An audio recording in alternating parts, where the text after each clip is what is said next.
While you're doing, Well, yeah, just in case you were maybe a little bit confused why I joined the group just came in. I'm an associate professor of geography at California State University Northridge, which is in my, and this is my field studies class, and we've been here in Oahu this week on a field trip, visiting some tropical agriculture sites, and then I know Miles back from when he was an undergraduate student, and I was a master's student, and so we're excited to come here.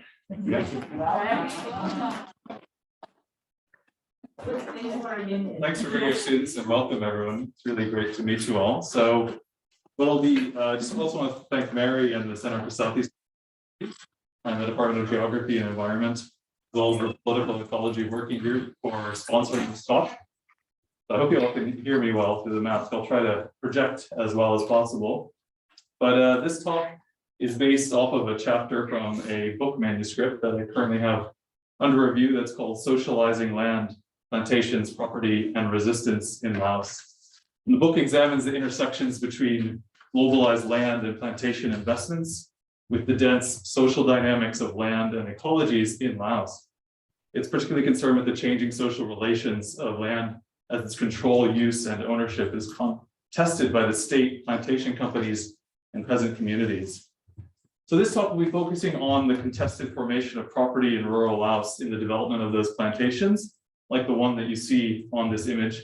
This is a rubber plantation in Southern Laos. I'll be particularly focusing on the category of state land. State land has to be produced as a legal category to be conceded and granted to these plantation companies. I'll be particularly looking at critical approaches to property to examine how state land and plantation property is contested. So one of the key arguments of this talk is that changing property dynamics go beyond just formal land registration or land titling and are shaped by a range of different dynamic power relations vis-a-vis land and resources. Even in contexts where the state exerts powerful control over land and rural users don't have formal title, land is actually not so easily transferred to plantation capital.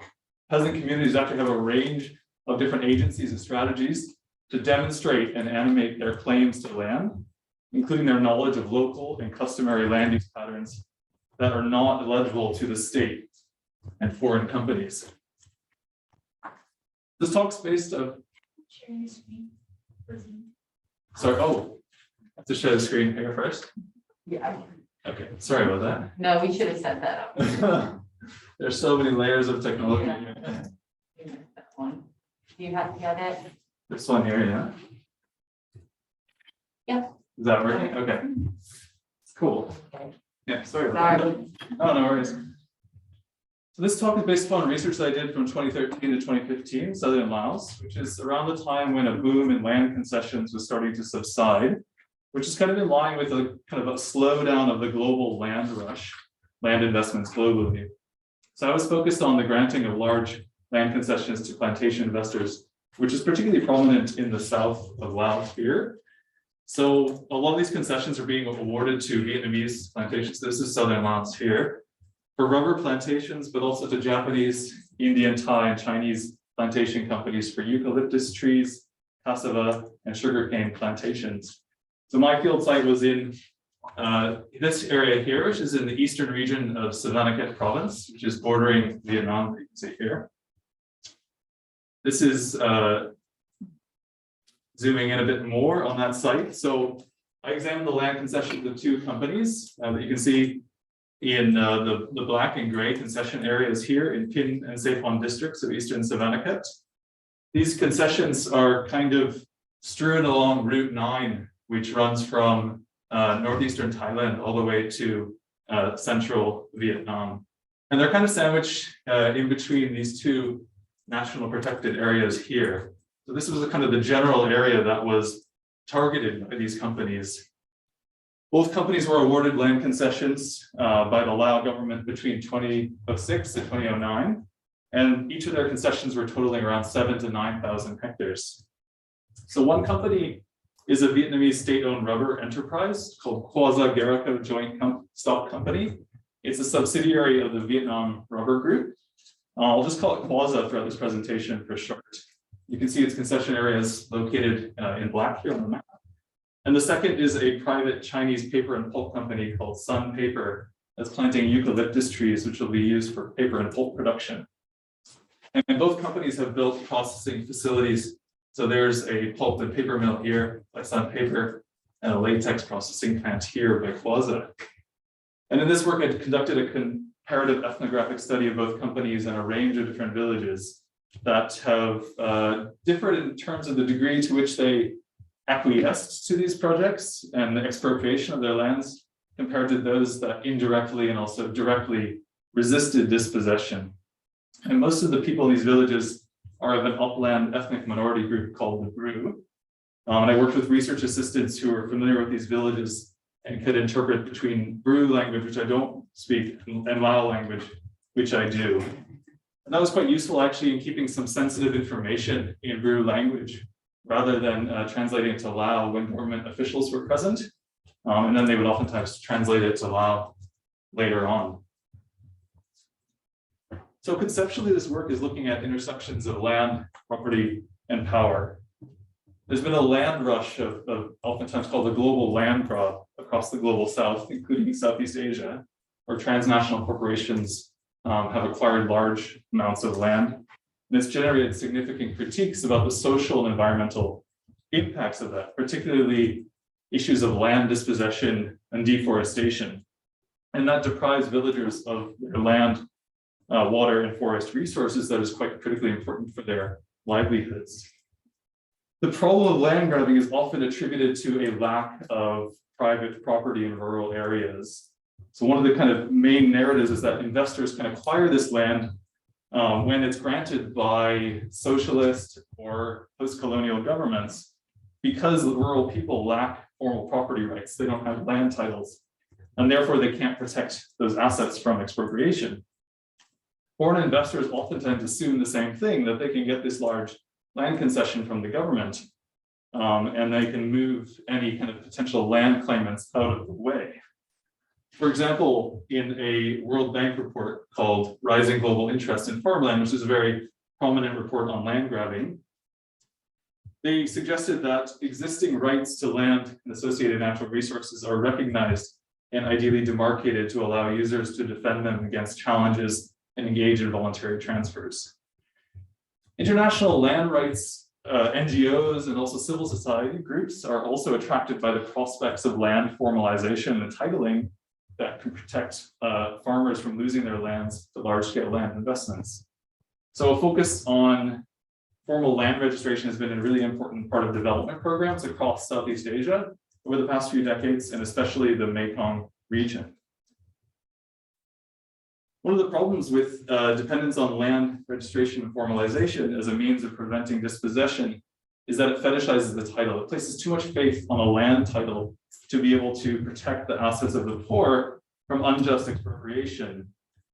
It's based upon a conception of property as things that people own, which simply need to be represented abstractly with a title and governed by a set of rules enforced by the state.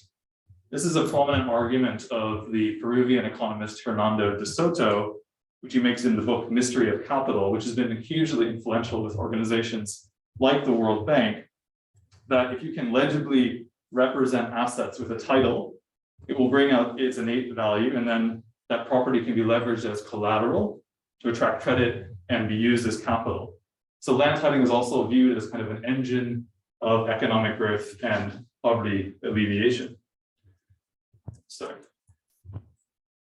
Many critics, though, see land titling as a process that dispossesses people of their lands because it encourages them to sell their lands. Also, they can get into huge amounts of debt when they take on debt and use their land as collateral, and then they end up not being able to pay it off. So critical scholars have a much different perception of property, and they tend to challenge this kind of simplified view of property just as title. So property has long been conceptualized by critical social theorists like McPherson since 1978 as a social relationship. So it's not only a relationship between a person and a thing, but a set of complex social relations amongst people in relationship to things. So property is shaped by a wide variety of historically rooted and dynamic power relations amongst different actors, which are not only connected with the law. Others like Rena Bandar have argued that property regimes are shaped by colonial histories and settler colonial contexts that tie contemporary land ownership to deeper racialized histories of dispossession and privatization. Issues of property are also only part of the picture, as they're focused on the rights in the law, the de jure rights to benefit from things. So Jesse Riveau and Nancy Peluso pointed out very importantly that access is also important, which is not only about rights, but also the power to benefit from things. So it's the ability to benefit from things. So property is concerned with the legal and social recognition of the right to own land and resources, while access is about de facto patterns of actually using land, which is concerned a much broader set of social relations than property. And I just wanted to point to this image here, which shows a land concession area that was granted to Sun Paper, and you can see the eucalyptus plantations in the back. And this area is also granted to the company, but villagers continue to plant it with dry rice.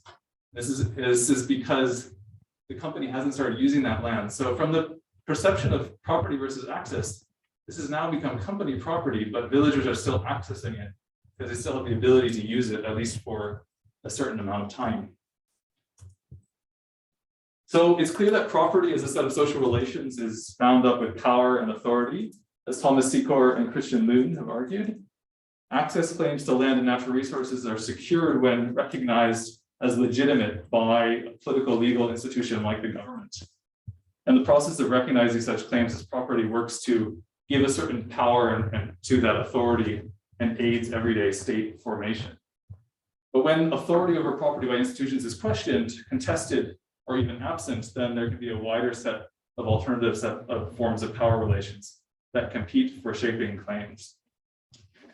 So it's important to examine how property is produced and also contested beyond just titles and formal forms of land registration. And that's happening in the Lao People's Democratic, Lao PDR, or just Laos, which, like many other socialist and post-colonial contexts, property is very fluid and dynamic. It's constantly changing as capitalist relations of production and extraction develop.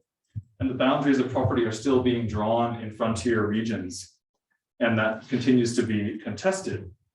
So after the Lao government was established, which was after what we call the Vietnam War here, what they call the American War, or what many scholars call the Second Indochina War, which ended in 1975, there wasn't a kind of clear set of property relations. Scholar Grant Evans has written that legal property relations in Laos were actually completely unclear for the first 12 years after it was founded. And in the countryside, most farmers were continuing to use land and resources following customary norms, which includes a mix of private and collective forms of managing land. In 1978 and 1979, there was enforced agricultural collectivization, but it was quickly discontinued after it was proven to be very unproductive. And actually many peasants were hesitant to implement it. In 1986, the government started to transition towards a liberal market economy under the guidance of the revolutionary leader Kaison Phombian, who indicated that this property system would look something like, in his words, quote unquote, under our new system, the entire land is the common property of the entire society, with the state as the representative. The state recognizes the legal rights of farmers' families to use the land they possess for cultivation purposes. In 1991, the Constitution was adopted, which is surprisingly a decade and a half after the Lao PDR was founded. And it marked this kind of transition towards from rule by decree towards rule by law. And an important part of this was clarifying these property relations. So there was a land titling project that was pursued from 1997 to 2009 by the World Bank and Australian aid, which is the same principles of promoting private land titling, although it mostly focused on urban and peri-urban areas and didn't really reach many rural areas of the country. The 1990s also saw a program to zone out and plan the land uses of villages. And you can see the results of that here. This is in a village where they've done one of these kind of land use planning exercises. And one of the things that they were doing is to first kind of delineate the boundaries of these villages, but also separate forest from agricultural land. And that was part of a strategy to eliminate upland shifting or switting cultivation, which we pejoratively call, or people pejoratively call, slash and burn agriculture, and the government desperately wanted to get rid of in favor of more modern and economically productive forms of agriculture. So it was part of this move to kind of increasingly formalize land ownership, but it was done very sporadically by different projects and NGOs and not across the whole country. So in 1992, the Prime Minister issued a decree that allowed the granting of state land concessions to foreign investors. But the first land concession was actually granted 1 year earlier to a Thai pulpwood company. And the legal mechanism for granting these concessions was clarified in 2003 with an amended land law. And then also in 2006, there was the creation of what's known as the turning land into capital policy, which is basically an approach that tries to encourage a range of different strategies for increasing the value of land, and especially attracting investments, foreign investments into land. And that was very effective in attracting investments, as between 2000 and 2020, over 1 million hectares of land were granted by the government to agricultural and tree plantation companies, as well as mining companies.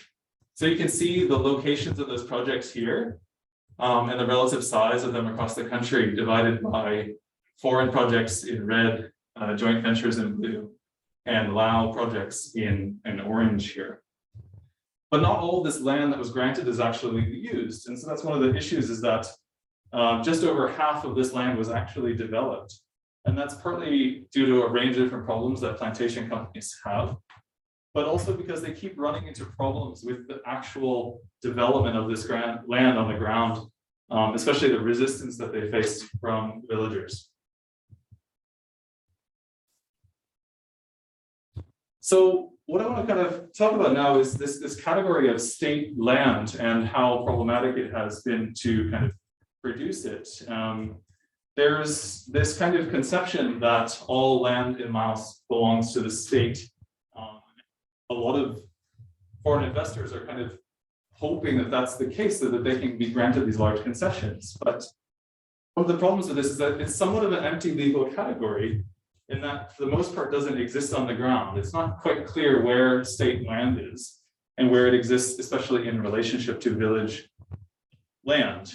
And even this idea that all land belongs to the state is not exactly true. So just, you can see this quote from the land law of 2003, that land of the Lao PDR is under the ownership of the national community, in which the state is charged with centralized and uniform management of land throughout the country, with the allocation to individuals, families, and economic organizations for use, lease, or concession. So what this is kind of showing is that the government doesn't own the country's land, it's owned by the people, but the government plays a very prominent role in managing it. But there's a kind of a complex relationship between the state and people in managing. Additionally, the village is not a separate entity from the state, but is actually the lowest level of administration of the government. So almost every element of the Lao government reaches down into the village. Even the Communist Party, there's party secretaries in the village. There's members of mass organizations like the Lao Women's Union and the Youth Union that exist within the village. They're villagers, but they're also part of the state as well. So it's not just that the village is kind of in conflict with the state, but it's part of the state. There's a kind of a shared relationship between them in making decisions about how land is used. There's also other laws that give the village a certain degree of autonomy in managing its own affairs. And especially when there aren't land titling and land zoning programs, the villagers oftentimes have a huge amount of power to basically decide how they manage their lands and do that according to customary practices. And this is one of the reasons why shifting cultivation in uplands actually continues to exist, because villagers have quite a degree of power over how to do that. And ultimately also the village has to kind of sign off on any projects that are going to be developed within its space. So with all this said, it's actually quite difficult to transfer land to foreigners, and not as easy as is oftentimes kind of portrayed in the media. If you want to produce state land and grant it out to concession companies, it has to be formed as a new type of property and carved out of this landscape. So This image here shows, this is an aerial image above one of the villages where I did research, and you can see the location of the village here, the houses, and you can see some of their, these are their paddy fields here and some forested areas. And then all of this is a rubber plantation that's kind of butted up against the center of the village. And that's all carved out of village land. And previously that was just seen as being village land, but it's been produced as land but by the state land that can be given out to this company to be leased for 35 to 50 years. So, and the same can go for kind of customary claims made by villagers, that they also kind of have to get these recognized by the state, and they have to use a range of different strategies to make sure that their land claims are also recognized by the state. So what I'm now going to do is just talk about a few different ways in which state land is produced and plantation property is complicated. The first being these kind of blurred boundaries between the state and the village. So through my research, there was a common phrase uttered by villagers when I asked them about who owns the land, that they would say that the state manages the land, but the people own it, which is reflecting this kind of legal language as well to a certain degree. And what they meant is that the government can make certain decisions about land use, but ultimately it belonged to. And also when I was talking to district officials, they would often go between recognizing a certain degree of village authority, but also trying to kind of override it. So in one of the villages where I worked, which I'll call Ban Pulau, which is just a pseudonym to protect their identity, district officials first tried to sell this project of a plantation by painting a very kind of positive picture of the development that it would generate for them.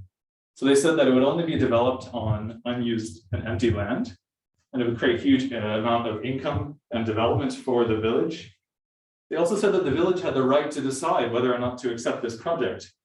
And villagers took this at face value and they decided not to give up any of their land. But government officials kept returning 2, 3, 4, 5 times, and they became increasingly aggressive. And they eventually claimed that they would develop this project no matter what, because whatever the villagers said, because it was already approved at the central, provincial, and district levels above them, and that it was on state land, and villagers had no control over it. Government officials even threatened to take villagers to the district for questioning and education, which is an ominous reminder. Ominous reminder of re-education camps around the country after the revolution in 1975, including one in a nearby town. But villagers, amazingly, in a remarkable show of solidarity, they recounted how they being government officials, started writing down people's names. Whoever won't give land, write your name down. So everyone in the village wrote their name down. They asked, who's the chief here? And we responded, the whole village is the chief. So they stopped. If it was just one of us, they would have taken us away. So eventually the pressure kind of kept mounting. And what the villagers decided to do is to try to use their kind of position of power now to negotiate with the project. They felt like they couldn't completely reject it ultimately, but they did negotiate that they would give away some land if they could get electric lines, electrification, and also a new access route. But eventually the company Quaza, they actually failed to provide any of these after getting the land, but they kept coming back and asking for more land, and villagers refused and ended plantation expansion in their village. The villagers reflected on this complex and shared relationship over land between them and the government with quite a bit of nuance. They said that this isn't only village land, it also belongs to the state. We live here, we protect it, we're the owners. So they're kind of really reflecting on that complex relationship. I can see this in other villages as well. Another village called Ban Gengji made a similar point that we didn't sell the land, we divided it to the state to develop, but we don't see any develop. The state only gave the land to the villagers, so why is it acting like this? And so here they're expressing that they own the land, but they have the right to allow it to be used by the company in exchange for development, which they're not in turn receiving. So there's a lot of pressure upon them, but they also have a degree of agency within these processes. So villagers are recognizing this complex relationship of property between them and the state. The second example I'll talk about is the production of these state land certificates. So both of these plantations, they had their projects approved by the central government, and maps were drawn out prior to any sort of detailed survey of village land. So they were kind of creating maps, assuming that these maps could just be enacted on the ground without consulting people. But when they started to move down to the ground, then they realized that actually the maps that were drawn out for them by the central government, that land actually didn't exist. There wasn't, that state land just didn't exist on the ground. It actually had to be produced. So those maps were drawn without any sort of detailed survey of local land use patterns and customary ownership claims. So as they were kind of trying to secure this land for the plantation companies, district officials had to negotiate these land uses and claims with rural communities. So you can see this in these land concession certificates. They actually look like a kind of relatively clean document of ownership showing that this plot of land here belongs to one of the companies, Quasi, that this one belongs to Sun Paper. But actually there is quite a messy process that went into producing these.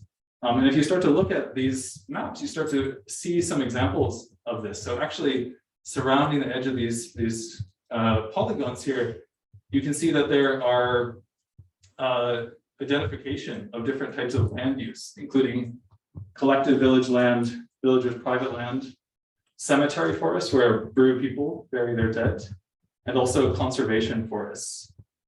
So these maps already start to hint that actually this state land is situated within a much more complex landscape.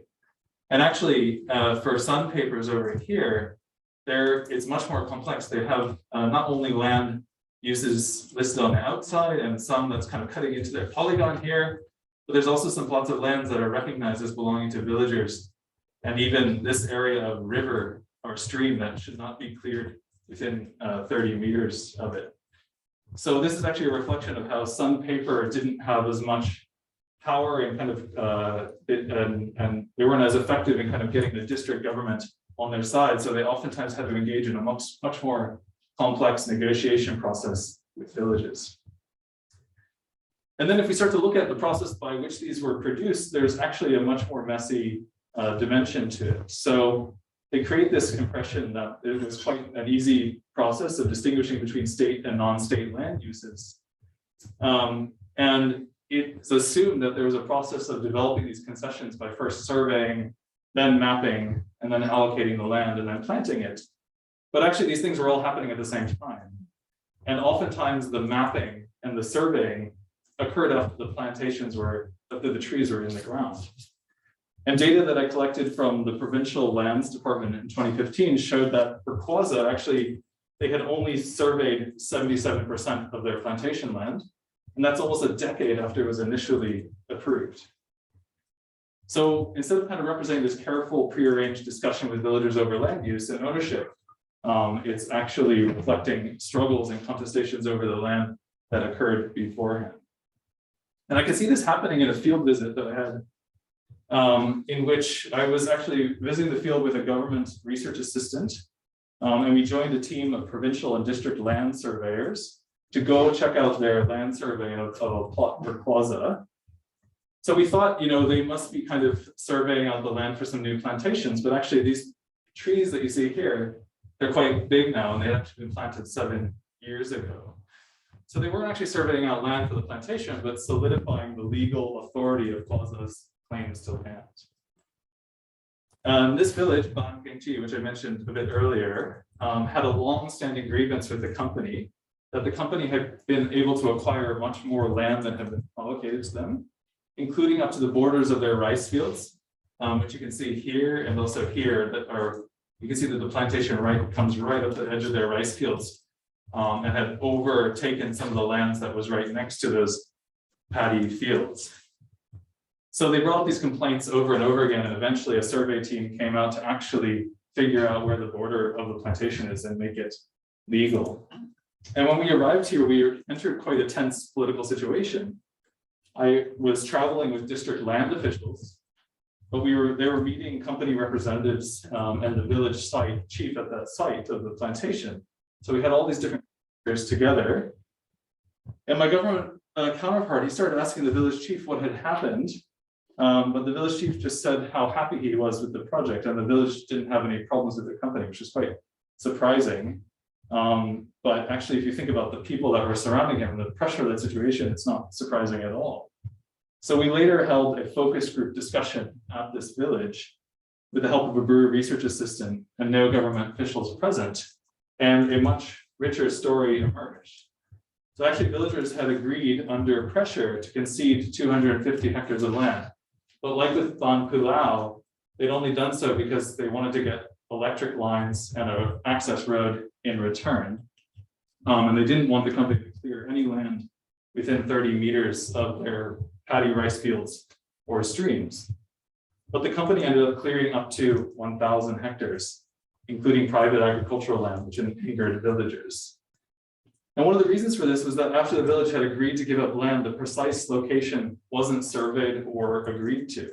And this is quite common across a lot of different villages, that there wasn't a precise process of land surveying, but oftentimes they would do what government officials loosely referred to as a 5% survey, which means that they'd only captured 5% of the relevant information, and that the other 95% of the information would be learned later on when actually clearing land and developing the plantation. So this example demonstrates how the production of property estate land that can be granted to private capital goes through a series of contestations and negotiations concerning how rural territories could and should be defined. It's a dense set of social relations and political connections that plantation investors actually have to work through. So the last section of this presentation will focus on customary land, which is land that is not titled, and that it actually has a kind of a hidden power to it. So as I mentioned earlier, it's often argued that land dispossession occurs because there's a lack of secure land tenure or title. But security of land tenure is much broader than the formal title, as those debates on access and property have shown. And even in the cases I just discussed, that untitled and non-formal customary land claims have to be taken into account to, for example, to avoid clearing paddy land. In the absence of formal property, government officials and even company representatives actually have to pay attention to this kind of relationship between villagers and the government over land that's not only mediated by the law. They actually have to pay attention to the power of customary land ownership. And that power is because it's not legible to the state, that they don't know, if there's no land titling, then they don't know who owns the land there. That what they see as being kind of empty and available land can actually have long histories of use, and that they have very little knowledge about.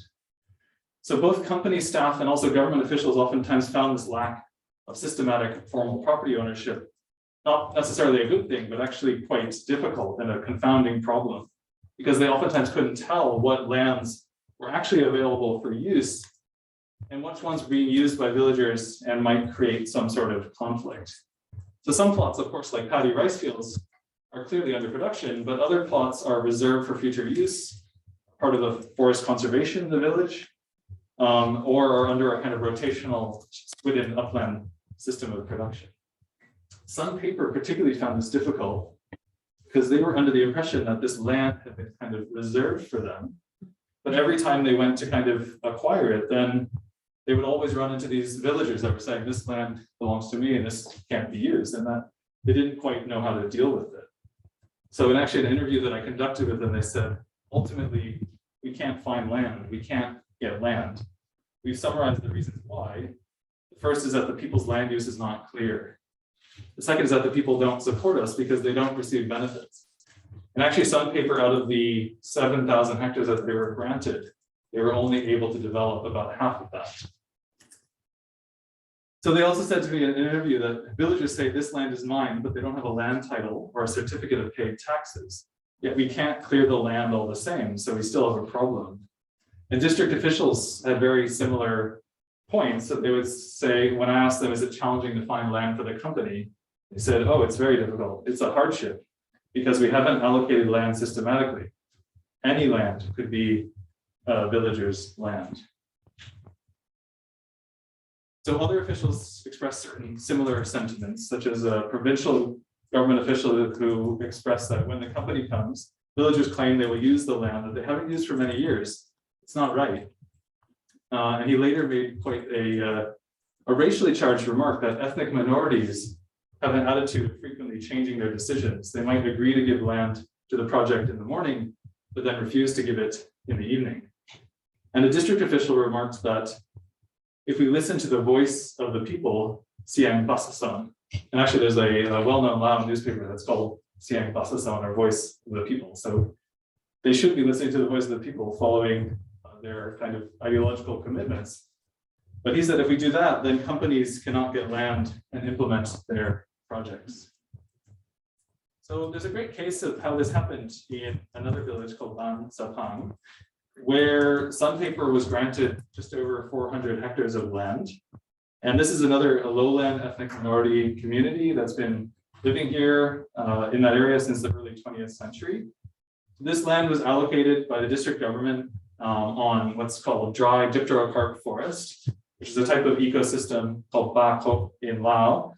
That's considered by the Agriculture and Forestry Department to be degraded and in need of some sort of revitalization or restoration with tree plantation investments. Like many of the other villages, their land was not formally zoned, registered, or titled. And so a lot of it seemed to be empty and available for industrial monoculture plantations, like Sandpaper's eucalyptus plantations.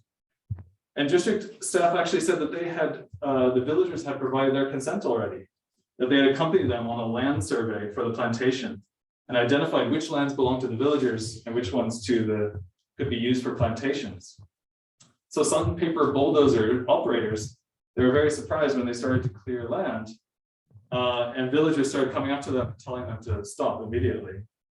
So there's this major contention of this land survey, and actually district officials showed me this. This is a drawing they had done in AutoCAD, architectural kind of design system that they're using to draw these polygons that they'll then go into those certificates that I showed you earlier.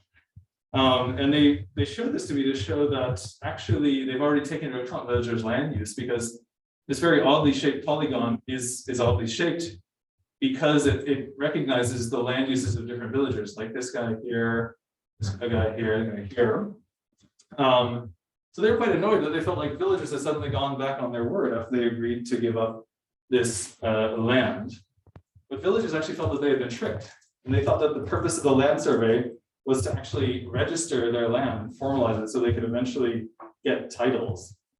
And once they learned that that was not the case, they said that villagers said the company and district government informed us that apart from the land that the village had reserved, which is called Din Ban Japjong, the remaining empty land belonged to the state. So villagers started to make a complaint to the National Assembly, and they actually had so that's like the Congress in Laos, they had a representative come down to kind of check out this claim, which they didn't really help to prevent any clearance of land, but that National Assembly member said, well, you might want to start fencing off your land that you don't want to be cleared, and begin planting on any lands that you don't want to be part of the plantation. So it was clear to villages that they started to need to mark out their agricultural lands and also the lands they reserved for future use. So they started putting up signs, but these were ignored by the bulldozer operators who were Chinese and couldn't read the Lao language. And then they started actually camping out in their villages, in their fields, to make sure that someone was always there to defend the lands from being cleared. And even the village policeman got involved, and he started violently threatening company staff. So they said, "You said everything to the company so much that I can't remember anymore. We protected the land. We said that if you do that, clear our land, we'll shoot you." So they marked off our land where I told them. Otherwise, they would have cleared everything. I really carried my gun to show them. This conflict came to a head when a company bulldozer collided into a villager's hand tractor that he had placed in front of his paddy field to protect it. The district government started to get cold feet, and they eventually said to the company, "I think you better move elsewhere." And so they left them with only 200 hectares of the original 400 that had already been planted, so less than half of what they had been allocated. So the lack of formal property, making their lands illegible to the state here, and the reliance of state officials upon villagers' customary land claims actually meant that villagers had an advantage throughout this whole negotiation and contestation over their land, because they were always in control of important information about which lands had been customarily allocated amongst themselves to villagers, including this reserved land or din japjong that's not under use at all, but could be claimed for future use, especially as they had a history of continuing to expand their lowland paddy agricultural areas. So this is a huge amount of frustration for government officials, companies to have. So I'll wrap up here. This talk is focused on the contested production of property in the development of agro-industrial plantations. And even though investors and also government officials have this sense that there's this state land out there that's a pre-existing category and that's available and empty and waiting to be turned into plantations, this is really not the case. It's actually a category of property that needs to be produced within these territories that pre-exist and in relationship to a range of different types of lands. And those can be formally recognized lands, but also customary lands that are illegible to the state, or a kind of overlapping mix of both. And this demonstrates that contestations over land are not just about formal property and transfers of pre-existing property, but it goes beyond formal property relations to constitute wider forms of access, which are shaped by complex and dynamic power relations amongst villagers and government authorities, as well as plantation company managers. And here I was showing that there are three dynamics of these complex relationships that shape access to land and the production of plantation property. So one is this kind of blurred relationship between the village and the state, and a shared ownership over land and management of land that prevents a simple transfer of land from the village to the state to private investors. The second is that the process of actually formalizing plantation land is quite a messy one. To create these land concession certificates, it requires several rounds of contestations and negotiations, and not in the right order, which ultimately shape the boundaries of the property that's granted to the companies. And the third is the power of customary land, especially in the absence of formally registered land. Although its illegibility, because the state can't see it, can be a weakness because it looks available for acquisition. It can also be a strength because outsiders are reliant upon local knowledge of land relations. So these three dimensions show that land relations go beyond property just as title. Land titling isn't a silver bullet for protecting land against dispossession, especially under conditions highly unequal power relations. And ultimately, customary land relations and informal negotiations, they're not a great match for centralized policy of granting large-scale land concessions, because these projects are still developed, they're still expanding, but they are an important counterweight, and they do demonstrate some degree of peasant agency over land, even within this quite constrained political context. So I'll end there. Thank you very much.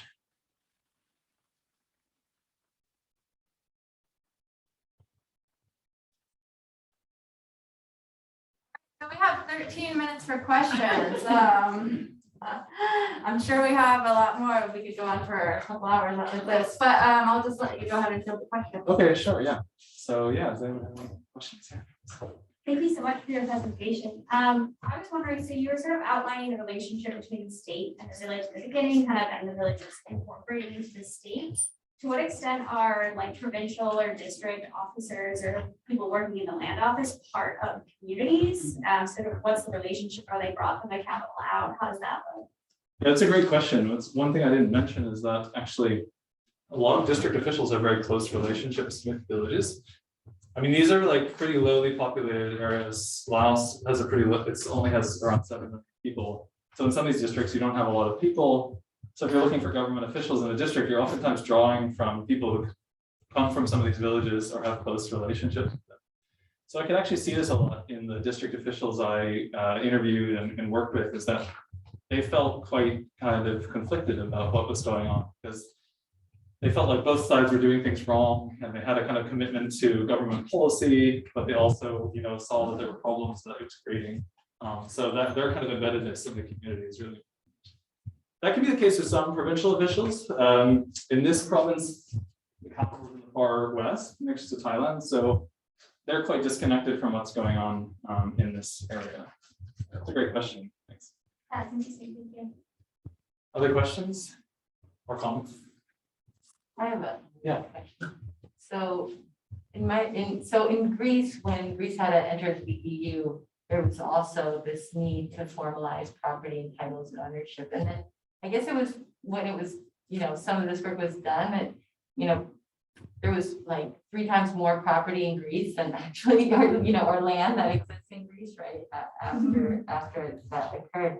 And so one thing that, when you travel there, you can't use Google Maps, right? Because things haven't been mapped out. So I was wondering what the state of, what role like Google Maps or GIS is playing in terms of, challenging the resistance or in relationship to it. Yeah, that's a great question. I think one of the challenges is that there isn't really a lot of public information about these projects. So the maps that I was mentioning, actually the villages never saw them. So they, and any kind of documentation, actually, they maybe saw, but that was never left with them, it was taken away. So that's a huge problem because they don't know what's going on. They don't have enough information about the project, including what areas are kind of being planned for acquisition. I think that's on purpose because the company wants to kind of keep control of that information. And sometimes they're clearing outside the boundaries. So if that information is out there, then it can be used to contest that. So there's a lot of kind of different systems of GIS, some that are, the companies are using. The government is trying to develop their own, but they also are not very good about sharing that information publicly. The map that I showed of all those concessions is part of a project to actually create a database on all these concessions and their locations. That's a cooperation between the government and a Swiss organization. And before that, there wasn't a centralized database. So there's data was kind of scattered all over different government agencies at different levels. So it's a huge problem, that kind of lack of transparency of data and maps. Thanks. Yeah. We have a message from the Zoom world. Oh, sure, yeah. From Eric White. He said, I'm interested in the end results of the compensations and negotiations. To what degree do you feel villagers are able to prevent the transfer of to companies and then at the same time securing concessions and compensation for land transfers? Yeah, I mean, what was unfortunate is that a lot of these promises that the company made were not kept. And when I asked them about it, they said that there wasn't any sort of documentation for it. So there was no contract or record. Villagers said there was, but they didn't have a copy of it. So that was a huge problem. And then in terms of compensation, there was some compensation for individual lands, but it was usually quite low and way below market price. So that was a huge problem. So I think if I look at the ultimate results, I think the biggest successes are, it's uneven across villages. So some put up a stronger kind of front of resistance than others, and were able to do more. But even in those, they weren't able to fully stop the project, but were able to prevent its expansion into certain areas, and also to kind of, just as I was showing how some areas kind of get carved out, they were able to kind of shape the borders of it so they're able to protect certain types of land. So yeah, thanks for that question. Yeah, Mary. Really interesting talk. You mentioned the Chinese bulldozer coming through, and I just had a question about to what extent are BRI and Chinese investment more generally? What role does that play in this? And to that end, to what extent do you think that a sort of sovereign anxiety and nationalism is sort of reflected in people's narratives of not land relations as well? Yeah, that's a great question. So at this time, the Belt and Road Initiative was just getting off the ground. So this project wasn't framed as part of it, but as many people have shown with the Belt and Road Initiative, BRI, that it ends up becoming this very kind of amorphous umbrella term, and like all sorts of projects are lumped under it. And so that later happened with this plantation, that they said, okay, well now we're a BRI project. So I think it adds, it's their attempt to kind of add more legitimacy and weight to their project to associate it with the Chinese state.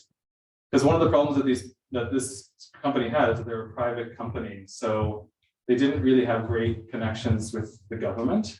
While the Vietnamese state-owned company actually had really great government-to-government connections. And they also know the system very well because the Vietnamese and Laos systems are similar. So they knew the importance of developing close relationships with district counterparts as well.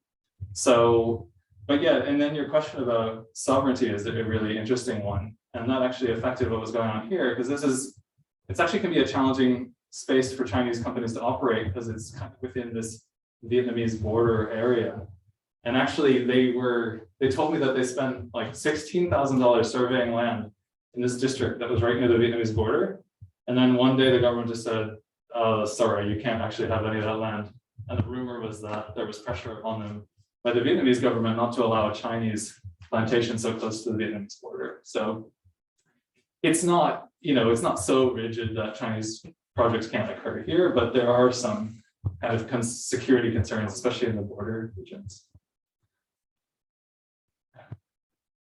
Any questions? Thanks for a great talk. I'm not so optimistic. And also because you didn't mention the mining that's going on in Sea Pond. That wasn't even on your initial map, I think, and Vila Woolley, that area, which I'm more familiar with because there's archaeologists who salvage it. That's right, yeah. And it made me wonder, there's not a lot of concessions, there's not a lot of compensation given, but do these people, these villagers end up working in these plantations? And do they sort of get bought off? They do, In the yeah. long run, I mean. So both things happen. These projects are supposed to provide a job opportunity for rural people, so that's how they're set up. But the companies, they don't really like to hire rural people, which is typical for plantations everywhere. It's much easier to bring in migrant labor. You have much more control over them. And one of the issues with the local laborers is that they don't really kind of want to work for these plantations. So they'll come in, they'll work a couple of days, and then they'll take a day off. And creates lots of problems between them and the company. They're very hardworking people, but they're not used to this very strict kind of labor regime. They want to work on their own time, be their own bosses. So it's quite hard to be under someone else's supervision. So actually what they end up doing is they bring in a lot of Vietnamese laborers, especially the Vietnamese company, more than they're actually legally allowed to, which is only like 10% of the labor force that's legally allowed to be foreign. But what does happen is that some villagers do get bought off with like kind of cushy jobs on the plantation, like working as a guard, where you just kind of have to keep cattle out of the plantation. You don't really have to be there all the time. And that's usually village officials and village chiefs or other elites within the village who can play a role in making sure that the company is able to get access to that land. But it differs across villages. There's a big disconnect between the village leadership and the rest of the community. So they can get bought off really easily. Others are much more tight knit, and they kind of make decisions collectively. And so the village chiefs are much more, they're paying attention to the concerns and interests of the community.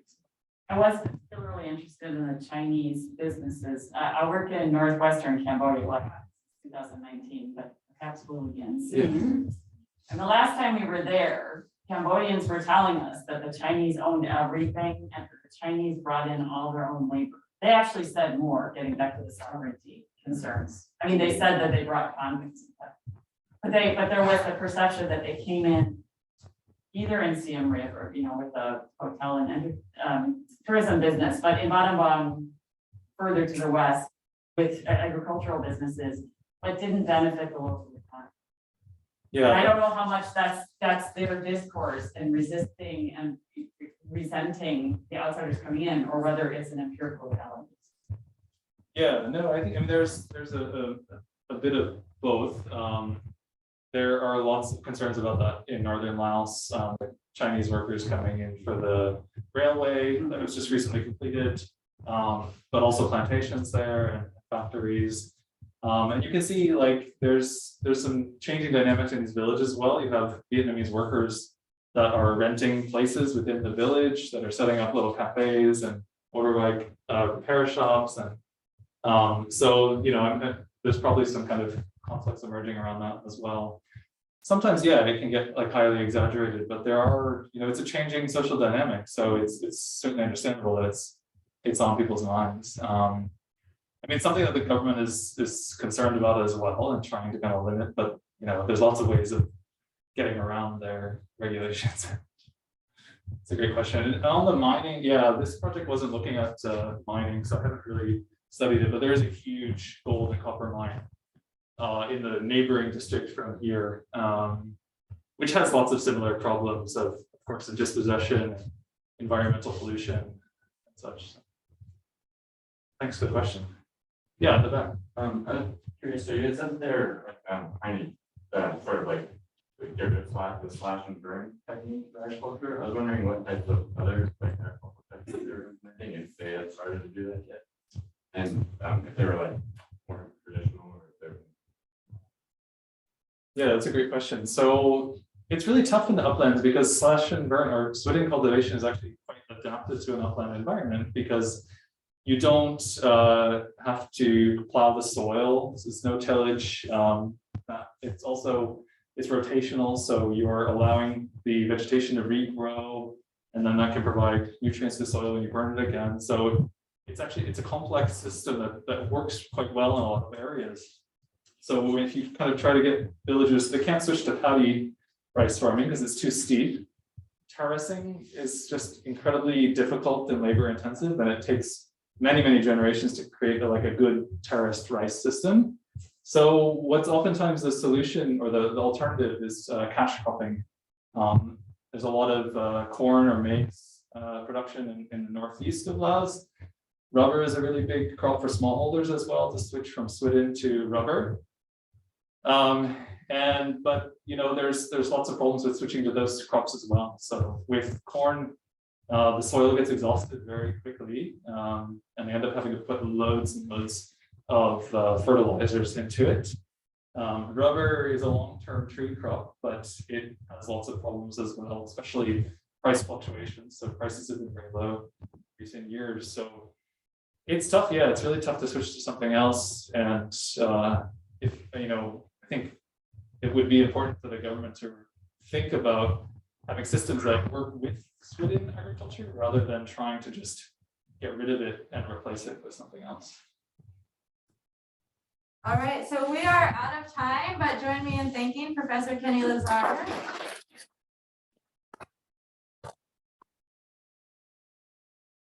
Yeah, everyone.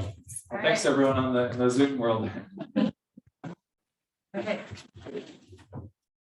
That